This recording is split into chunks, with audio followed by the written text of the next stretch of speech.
lajɛlen fo k'a fɔ ko bɛɛ k'i bisimila bi araba juillet kalo tile 7 renouveau sɔgɔmada kunnafoni ale kɛnɛ kan bi fɛnɛ i n'a fɔ don tɛmɛlenw na kunnafoni caman bɛ an bolo kɔrɔ an y'o de fɔ renouveau matin kɛnɛ mana sigi aw mago bɛ jɔ kunnafoniya minnu na a bɛɛ lajɛlen dɔ bɛ sɔrɔ a kɔnɔna la maliden mana kɛ fan o fan mali kɔnɔ ani mali kɔ kan fɛn min ye mali kunkan ko kunnafoniyaw ye a bɛɛ lajɛlen bɛ sɔrɔ ni jɛmukan in de kɔnɔna na o la anw ka dibila baarakɛbagaw an bɛ foli kɛrɛnkɛrɛn k'a di u ma sabula u fɛnɛ bɛ wuli ka jɔ la don o don sɔgɔma kumaso kɔnɔ yan nɔ anw maa fila bɛ yan amadu el konare ka fara ne yɛrɛ kan honorable i ni sɔgɔma i jɔ fɔlɔ n bɛ ka jate dɔw bɔ fɔlɔ o kɔrɔ kow ka ca bi baasi tɛ sabula o tuma primo ni indemnitéw tɔnbɛra de wa ou bien primo ni indemnitéw seliba laya ko projetw de bɛ sen na m'a f'i ɲɛna dɔrɔn i ka soli ka sɛbɛnni daminɛ tantɔ tɛ sɛbɛnni na n bɛ gafe kalan de la sabula ni nafolo fara ɲɔgɔn kan cɛyara kosɛbɛ n'i ma kunnaja a miliyari ni miliyɔn bɛ ɲaami fata tuma taa an bɛ bɛɛ fo nin y'an don ka ye kibaruya caman bɛ bi an bɛna mun da mun tulo kan siga t'a la sɔni i ni kanumɔgɔw bɛna ɲɔgɔn lasɔrɔ don kibaru ale kɛnɛ kan o la bi araba jɛmukan amadu an ka kunnafoniyaw bɛna tali kɛ minnu kan a bakurubaw de filɛ nin ye ko kiri ni wɔyɔ wulilen no minisiriso min bɛ yen nɔ cɛ labɛn o kama an fɛ yan nɔ mali kɔnɔ a bɛ fɔ min ma ko ministère de la réconciliation ko miliyɔn 20 ko affaire dɔ kuma bɛ o ministère kɔnɔna la ni o yɛrɛ kɛra sababu ye kunnafonidila min bɛ o ministère la o kunnafonidila maa dɔ maa kelen o kɛra sababu ye a bɛ fɔ min ma kɛrɛnkɛrɛnnenya la ko charge de mission ni affaire in kɛra sababu ye ka taa ni o maa kelen ye kasobonba la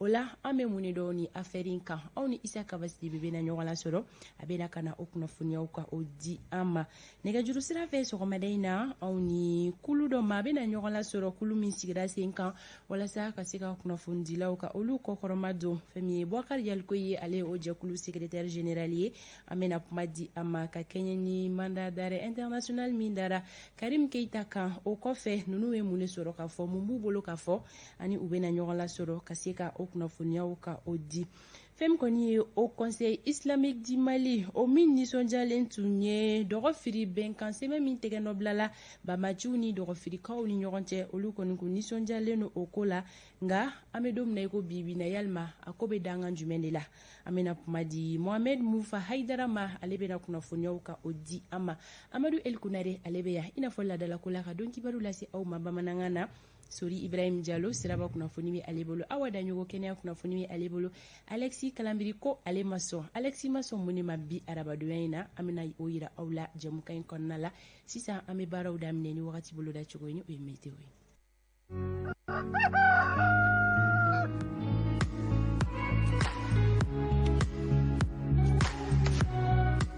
nɔgɔ ale bɛna da kaba la mali marabolo kelen-kelenna bɛɛ lajɛlen kɔnɔ fɛn min ye samiyɛfɛ fiɲɛ ye o bɛna ci an ka marabolo bɛɛ lajɛlen kɔnɔ fo ni tawudeni bɔ a la tawudeni marabolo kɔnɔna la tilemafɛ fiɲɛ de bɛna ci fiɲɛ min fanga tɛ nana bonya kosɛbɛ fɛn min ye gɔngɔn ci ye o bɛna kɛ mali kɔrɔnfɛ marabolo kɔnɔna la min bɛna kɛ sababu ye ka gɛlɛya don u ka yɔrɔjan filɛliw la i n'a fɔ don tɔw la fɛn min kɔni ye sanko ye o bolodacogo in ye bi tile kɔnɔna la sɔgɔmada in na marabolo fila k'olu bɛ se k'u sigi ni sanko ye o ye mɔpti ani segu ye o la bi tilela fana tɔw dunnen kɔfɛ walima su fɛ marabolo minnu bɛ se k'u sigi ni sanko ye o ye kayi kulikoro kita sikaso buguni ka taa se kucala ma ko olu bɛ se k'u sigi ni sanko ye bi tilela fana tɔw dunnen kɔfɛ walima su fɛ o la tilega in na finteni bolodacogo ye ninnu ye an ka marabolo kɔnɔna la fɛn min ye kayikaw ye olu ka finteni hakɛya o bɛ kɛ degere 39 ye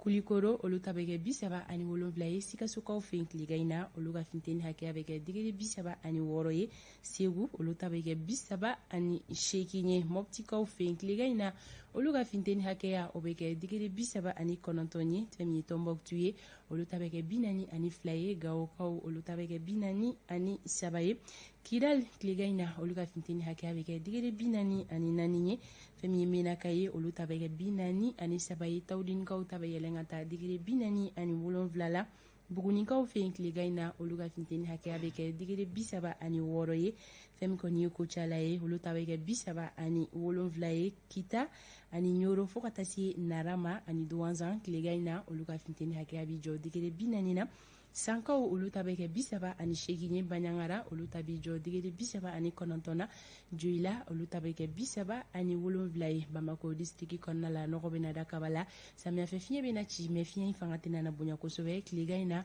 finteni hakɛya bɛna kɛ degere 37 ye Bamako kɔnɔ. Bamako n'a lamini sɔgɔmada in na kɛnɛ cira nɛgɛ kaɲɛ 6 tɛmɛlen ni sanga 12 ye. Tile bɛna bin Bamako n'a lamini na nɛgɛ kaɲɛ 19 mana tɛmɛ ni sanga 1 ye. Wagati bolo da cogo in ye sɔgɔmada in na ka di aw ma kun ye aw ka tile kɔnɔna na aw ka se ka aw ta ni aw bila dɔn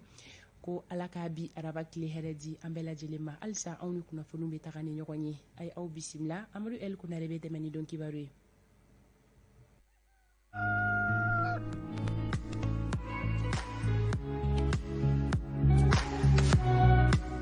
Amadu ne jatew bɛ sen na halisa wa? Jate nɔgɔyara sabula fɛn o fɛn bɛ n'i bɛ i da don a la fanta a ka kan i ka kibaruya jɔnjɔn dɔw sɔrɔ a kan. Siga fosi t'o la. O ka fisa ni k'i sigi kuma lankolon fɔ ye. Janko maa miliyɔn caman bɛ Mali kɔnɔ ani Mali kɔ kan minnu bɛ sigi k'an lamɛn o kuma gansan fɔ haramuyalen kan ka kɛ anw da kɔnɔ kama n'an m'an da don fɛn o fɛn na an b'a ɲɛɲini fɔlɔ. Siga t'a la renouveau tɛ ale particularité dɔ ye o ye. Amadu n bɛ sira d'i ma i ka tɛmɛ ni dɔn kibaru. An bɛ bɛɛ fo ka bɛɛ ko ɲuman dɔn sanga 27 dafara nɛgɛ ɲɛ 7 kan o min ti bɛɛ waati bɛɛ lajɛlen ma o b'a jira k'a fɔ bi na kɛ don duman dɔ ye an bɛɛ lajɛlen ye aw minnu bɛ k'an lajɛ Mali kɔnɔ Mali kɔ kan a y'aw bisimila bi kibaruyaw la belebeleba bɛ tali kɛ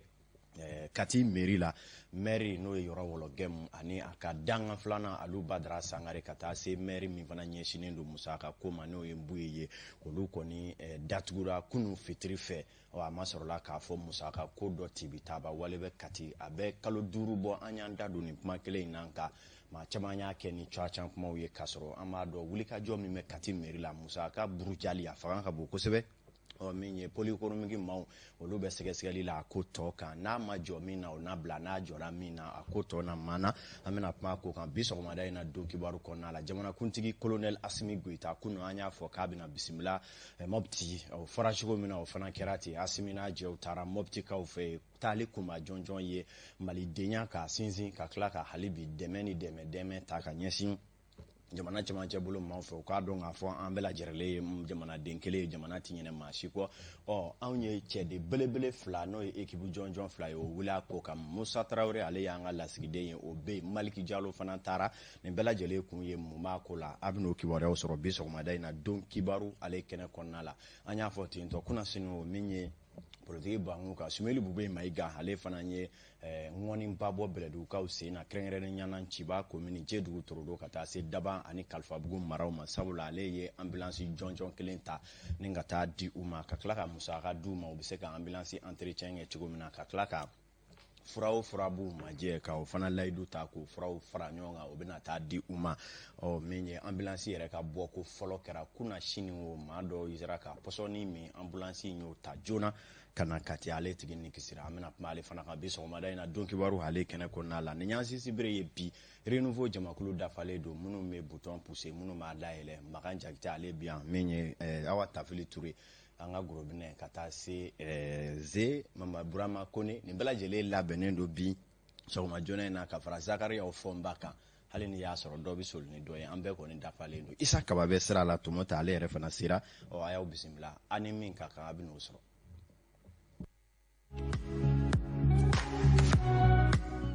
Aw ni ce a y'aw bisimila aw ka kuma so ani aw ka jabarani so ale sanfɛ arajo hakɛ minnu bɛ yen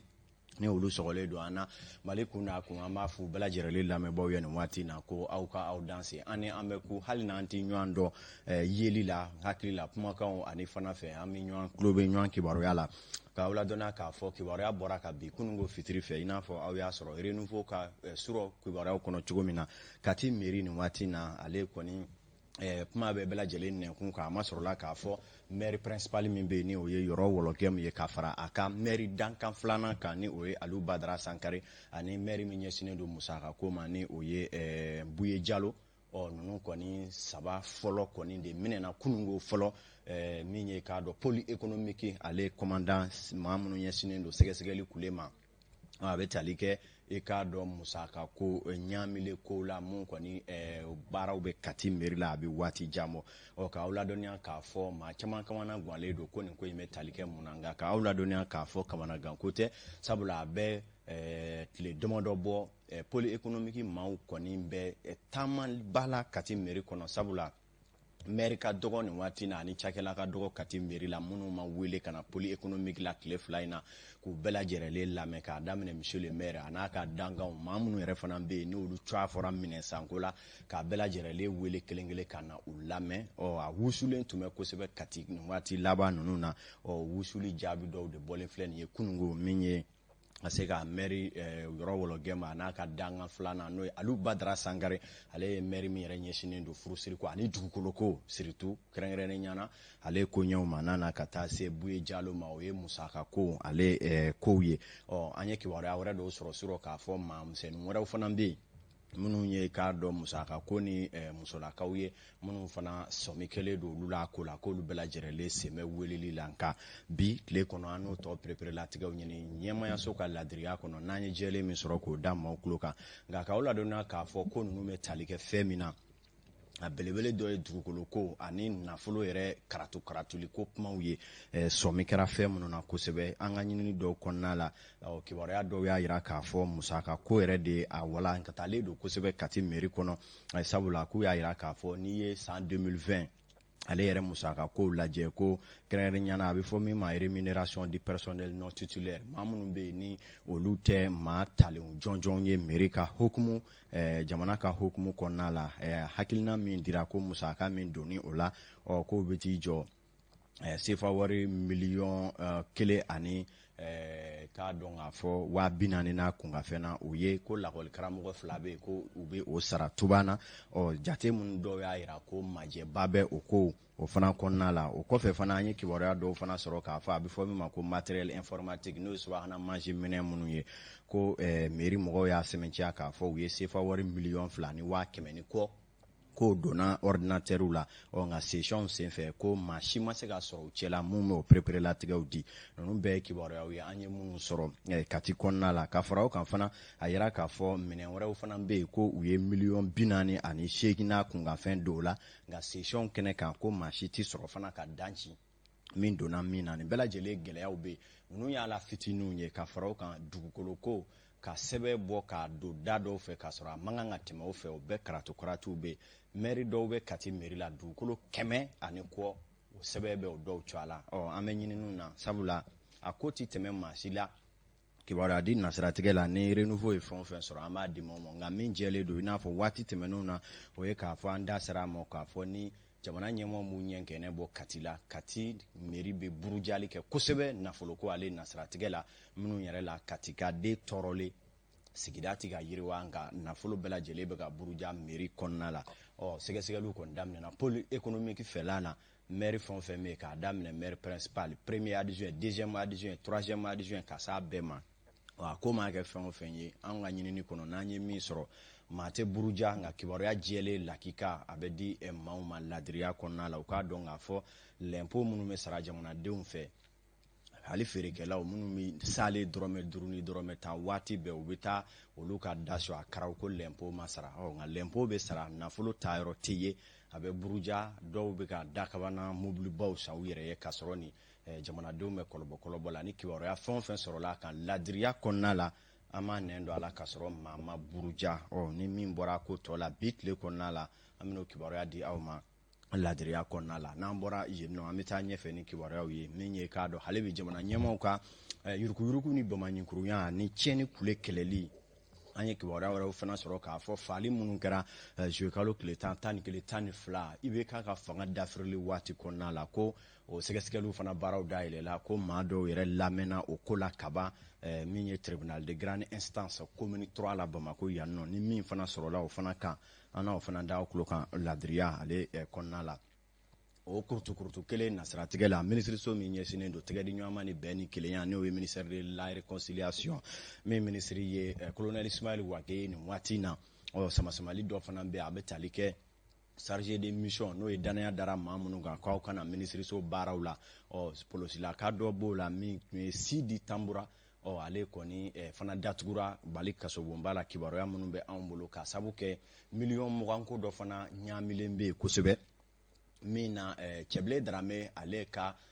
directrice de campagne musolaka dɔ tun bɛ yen ni a jɔyɔrɔ bonyana kosɛbɛ Cɛbile ka Darame ka kalata u tɛmɛnenw na fɔ ka kɛ u ka fara ɲɔgɔn kan na URD kɔnɔna la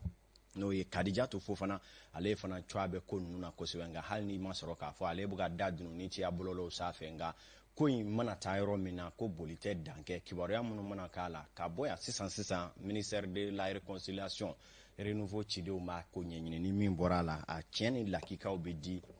maa kana i yɛrɛ lajɛ ani min kɛlen don ɲɛ ka se k'a fɔ jamanadenw ye ko ɲuman n'an bɔra ninnu bɛɛ lajɛrɛlen na an bɛ aw ladonna k'a fɔ jamanakuntigi colonel Asimi Goita ale kɔni bisimilara mɔbitikaw fɛ yen kunungo tali bɛ tali kɛ ka se ka taa lahinɛli yɛrɛ jɔnjɔn kɛ ka ɲɛsin dekun bɛ maa minnu kan an ka jamana cɛmancɛ bolo fɛ kosɛbɛ Asimi ka taali bɛ bila o minɛ de kɔnɔna la o kama mobili lahautaba caman tara ka balo sɔnsɔn olu kɔnɔ ka se ka taa dekun bɛ minnu kan o bɛ se ka di olu ma yi cogoya min na baara ninnu kunun taw kunfɔlɔw kɛra tabarikala ye kosɛbɛ an ka kibaruya ɲinan bɛ yen n'o ye Musa Tarawele ka fara Maliki Jalo kan olu fila jɛra k'u fanga fara ɲɔgɔn kan kibaruya fɔlɔ minnu sɔrɔla ko kan an k'o lajɛ. Donc an nana Sevare bi Mopti ka na balodi la. Nin kɔni ye baaraw nun dolen ye min bɛ tali kɛ suman dili la dɛsɛbaatɔw ma Mali fan bɛɛ lajɛlen fɛ. Colonel Asimi Goita ni ale ye furancɛla fanga ɲɛmɔgɔ ye ale kɔni nana Mopti yan ka se ka o baara ninnu bɛɛ lajɛlen nun don. Mobili kofɔlen ninnu kɔni kelen filɛ ni k'u kunda Baɲankara Bankas fo ka taa se Douansan ma. Colonel Asimi Goita kɔni ye laɲini kɛ suman ninnu. An nana suman di mun hukumu kɔnɔna la ni commissariat à la sécurité alimentaire n'o ministre Ardouane ye donc an nana suman di mun na ka na di an ka population ma minnu bɛ degun kɔnɔ nin waati kɔnɔna la o ye jamana ɲɛmɔgɔ ka o ka kan ale ma a kan k'i janto la kuma to kuma kana se ka population sɔrɔ donc o wale kɔnɔna na an nana yan an y'a ɲini fana premier ministre fɛ ani gouverneur u ka u janto suman mun bɛna di nin a ka se di yɔrɔ la a ka da dibagaw ma. Mali kɔni kɔnɔna na a yirala ka fɔ ko mɔgɔ 1,300,000 ni 300,000 de bɛ yen nɔ balokotanya bɛ minnu na olu cɛma mɔgɔ 61 ni kɔ olu mago bɛ dɛmɛ na joona joona jamana ɲɛmɔgɔ minnu kɔni ɲɛsinnen don dɛmɛ koɲɛw ɲɛnabɔli ma o y'a yira ka fɔ k'u nana bɛɛ lajɛlen magwɛn ni suman ye. Discours d'investiture la a yira k'a fɔ ale ka hakɛ min bɛ yen nɔ ni o y'a ka fond caisse de souveraineté ye a ko a bɛ n'o tila 3 ye ka 2 lasegin jamanadenw ma dɛsɛ bɛ minnu kan sɛgɛn bɛ minnu kan degun bɛ minnu kan k'u dɛmɛ jiko sira fɛ k'u dɛmɛ baloko sira fɛ donc nin baaraba in a bɛ don o hukumu kɔnɔna na plan min bɛ jamana bolo 2020-2021 ka ɲɛsin kɔngɔ kɛlɛli ma a bɛ don o hukumu kɔnɔna na o de la président de la transition a yɛrɛ y'a kanu ka anw da kan bi an kana Mopti yan nɔ la Venise malienne ka na nin geste symbolique in kɛ k'a yira jamanaden bɛɛ lajɛlen na k'a fɔ laɲini kelen de bɛ ale la o de ye jamanaden kelen kelenna bɛɛ lajɛlen bɛ se ka hɛrɛ sɔrɔ cogo min na i sigiyɔrɔ la donc o la an ka bi visite a bɛ bila o de hukumu kɔnɔna na. K'a fɔ o kɛlen ka nin wale min ɲɛsin Mopti réseau ma an bɛ se ka welewele de bila population ye san ani an yɛrɛ minnu bɛna k'a tilanbaw ye san pour que mɔgɔ minnu a dɛsɛnɛ mɔgɔ minnu na olu ka se k'a sɔrɔ wa ka se yɔrɔ ninnu bɛɛ la i n'a fɔ a fɔra cogo min. Suman tɔni 73 o de sela ka fara ɲɔgɔn kan min kan ka tila Mali marabolo bɛɛ lajɛlen kɔnɔna na. Tɔni 15 bɛ yen nɔ o kan ka di Moptikaw ma bawo a yirala ka fɔ sumandanya bɛ mɔgɔ minnu na o de ka ca Mopti kosɛbɛ ka kɛ ni lakanabaliya yɛrɛ ɲɔgɔn ɲanen ye marabolo in kɔnɔna na. Asimi Goita ka nali kɔni senfɛ ani Mopti surasi ɲɛmɔgɔw kumana fo ka taa se Mopti dugutigilakaw ma mara kofɔlen yɛrɛ lakana koɲɛw kan. Jalo ale ka ɲininiw tun ye nin ye an bɛ to Mopti hali bi k'aw ladɔnniya k'a fɔ Asimi Goita y'a kanu fana nin baara ninnu bɛɛ lajɛlen kɛrɛfɛ ka se ka taa sɔrɔdasi minnu bɛ u jabalaw la ka taa sigi baro kɛ ni u ye minnu kɔnɔna la u jɛra ka dumuni bolo dɔ sigi ka se ka kuma ni lakika jɔnjɔn yɛrɛ ni baro kɛ ni finitigilakaw ye minnu kɔnɔna na a ye wele bila maa o maa bɛ k'i ye finitigi ye walima i ye finitigi jɛɲɔgɔn ye wulikajɔ bɛɛ lajɛlen ka kɛ jamana bɛ se ka lakana cogo min na ka tila ka u ka bilali u ka hukumu kɔnɔ waasa k'u dɛmɛ lakanabaaw ka sabati a kɛnɛ kan Asimi ye kuma caman fɔ minnu bɛ maa yɛrɛ jigi sigi kosɛbɛ. Colonel Asimi Goita an k'a lamɛn Maliki Jalo ale ka kuma galama la. Sebaria di Mopti kana balodi la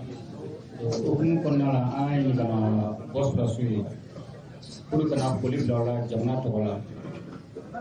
k'aw fo a bɛ baara mun na foli dante foli mun na sukasiya kɔni n'ala yɛrɛ tɛ ale sara tɛ mɔgɔ wolo parce que hadamaden n'i ɲigu bɛ ko da fɛ n'ala yɛrɛ tɛ mɔgɔ si sogo sera donc ka jamanadenw ka foli bila la a bɛ baara mun na hali bi a ka dɔ fara ka timinadiya la o mana kɛ an bɛ kasi fila kɛ an tɔɲɔgɔnw minnu fatura a ye ala ka yafu ma o dayɔrɔ suma